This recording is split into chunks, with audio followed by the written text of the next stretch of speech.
Baca dakwaan. Pak Hasto ini didakwa karena menalangi 400 juta loh. Tadi ditanya sama ahli, gimana kalau nggak bisa dibuktikan? Lalu perintangan.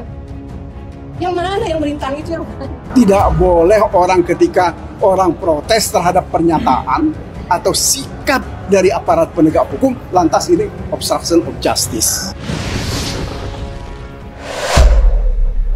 Bismillah, assalamualaikum guys, berjumpa lagi di channel Jurnal Terupdate.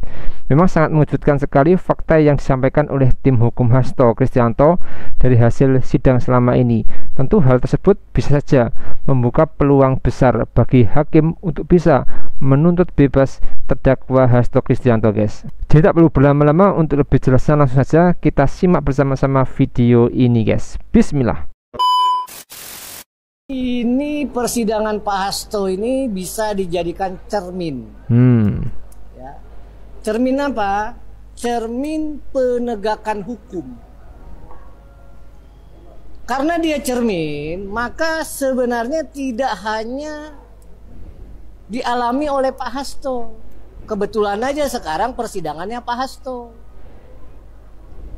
Kalau yang namanya penyimpangan, pelanggaran, atau kesewenang-wenangan dilakukan, ya, terjadi, lalu dibiarkan terjadi, tentu implikasinya bisa akan dialami oleh siapa saja. Nah, pada hari ini, seperti Pak Roni sampaikan, kita sudah mengajukan saksi menguntungkan tadi pagi. Ya. Mengapa kita ajukan saksi menguntungkan, saksi ada charge, ya? Itu kalau di negara barat itu namanya saksi karakter. Ya. Saksi yang menguntungkan memang bukan untuk mengcounter saksi yang diajukan penuntut umum. Karena pembuktian itu bukan tanggung jawab kita. Apa yang mau dikanter, apa yang mau jelaskan sebanyak 15 saksi memang tidak memberatkan, kan gitu. Ya, saksinya dan 4 ahli bahkan. Ya. Nah, selanjutnya mulai tadi siang kita ajukan ahli pidana yang baru diperiksa Pak Khairul Huda ini. Kalau kita dengar dari pertanyaan teman-teman yang mengungkapkan fakta-fakta persidangan, termasuk menjelaskan fakta-fakta persidangan sebelumnya, ya, maka konsekuensinya kalau memang penuntut umum itu menjalankan asas-asas yang benar, apa saya maksud dengan asas-asas yang benar? Penuntut umum itu harus imparsial, ya, harus tidak memihak, dia harus independen, tidak terpengaruh oleh pengaruh yang di luar dari hukum atau keadilan. Maka sudah 3 kita lihat, ya. Apa ini? Yang pertama, tidak terbukti kesalahan Pak Hasto. Saya mau tanya ibu yang ngikutin sidang, kesalahan Pak Hasto ini apa sebenarnya? Pak, apa sih kesalahan Pak Hasto ini sebenarnya? Ya. Yang kedua saya mau tanya ke ibu bapak, unsurnya terbukti nggak? Ya. Baru yang ketiga, dari fakta-fakta yang sudah ada di persidangan, sejumlah alat bukti itu diperoleh secara tidak sah. Ya. Satu saja ibu bapak itu bisa membuat, ya, penuntut umum itu semestinya menuntut bebas. Sekali lagi saya tanya, kesalahan Pak Hasto ini apa sih? Ada. Gitu loh. Ya. Jadi ibu bapak, ya, dengan penjelasan ahli tadi kita sudah mendapat kejelasan bahwa setelah kita ikut persidangan tidak ada kesalahan Pak Hasto sebenarnya. Ya. Lalu alat buktinya juga yang membuktikan unsur yang namanya suap apa? Ada sampai sekarang yang membuktikan alat buktinya Pak Hasto itu betul-betul menalangi duit 400 juta. Saksi fakta. Tidak ada. Hah? Saksi. Ada. Tidak ada. Kalau begitu unsurnya nggak terbukti dong, unsur dengan sengaja memberi dan atau turut serta atau turut membantu. Baca dakwaan, Pak Hasto ini didakwa karena menalangi 400 juta loh. Tadi ditanya sama ahli, gimana kalau nggak bisa dibuktikan? Lalu perintangan, yang mana yang merintang itu yang mana? Ya, jadi sekali lagi, dua sekarang. Kita minta penuntut umum jika memang mengikuti asas-asas menuntut bebas Pak Hasto, dan yang kedua tidak bosan selalu mudah-mudahan majelis hakim berani memutus bebas Pak Hasto dari segala tuntutan.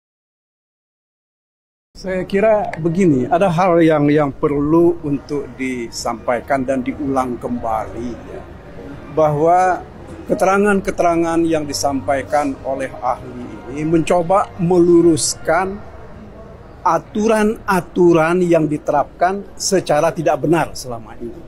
Itu yang pokok, ya. Misalnya mengenai obstruction of justice. Beliau jelas betul menunjukkan bahwa itu harus ada tindakan fisik.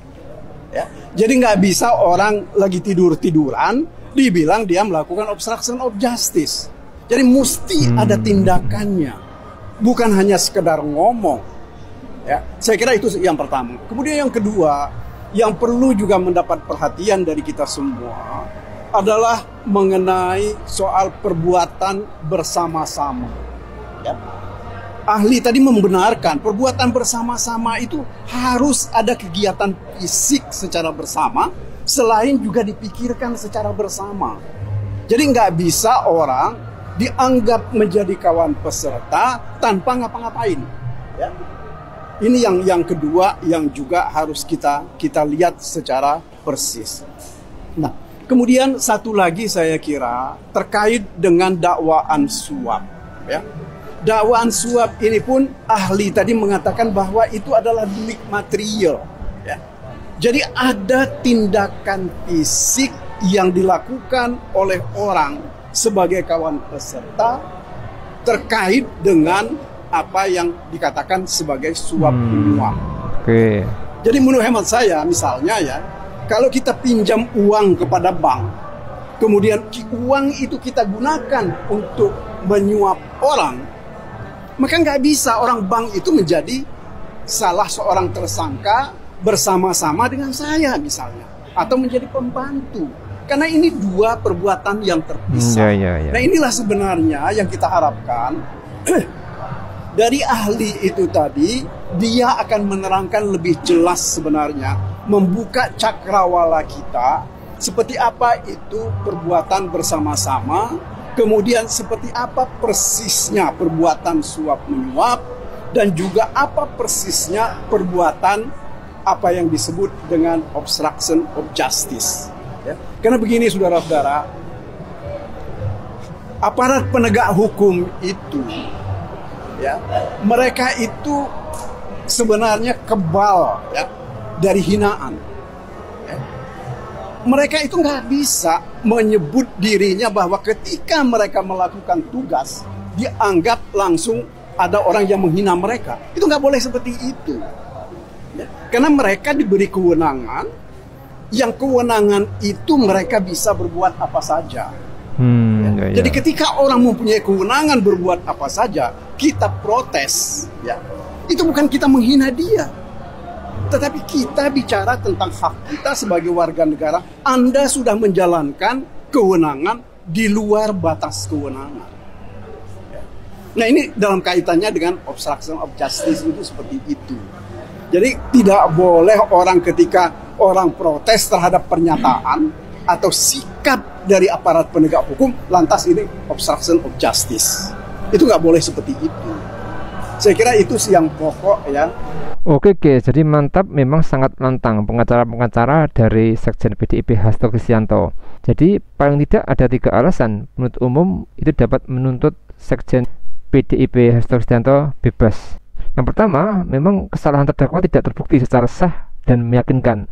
Yang dua, tindak pidana yang didakwakan tidak terbukti secara sah dan meyakinkan karena tidak terpenuhi unsur tindak pidana dan atau tidak terpenuhi 2 alat bukti yang sah karena alat bukti yang diajukan di depan persidangan mempunyai kekuatan atau diperoleh secara tidak sah, guys. Pada asasnya memang tidak ada pidana tanpa kesalahan. Jadi demi tegaknya hukum yang berkeadilan di Republik ini, kalau memang Pak Hasto tidak terbukti bersalah, majelis hakim tentu harus segera berani memutus untuk membebaskan Pak Hasto dari kasusnya, guys. Jadi mungkin itu yang bisa saya jelaskan untuk video kali ini. Bagaimana menurut kalian soal video ini? Tulis komentar di bawah ini ya, guys. Saya isi pamit dulu. Assalamualaikum warahmatullahi wabarakatuh.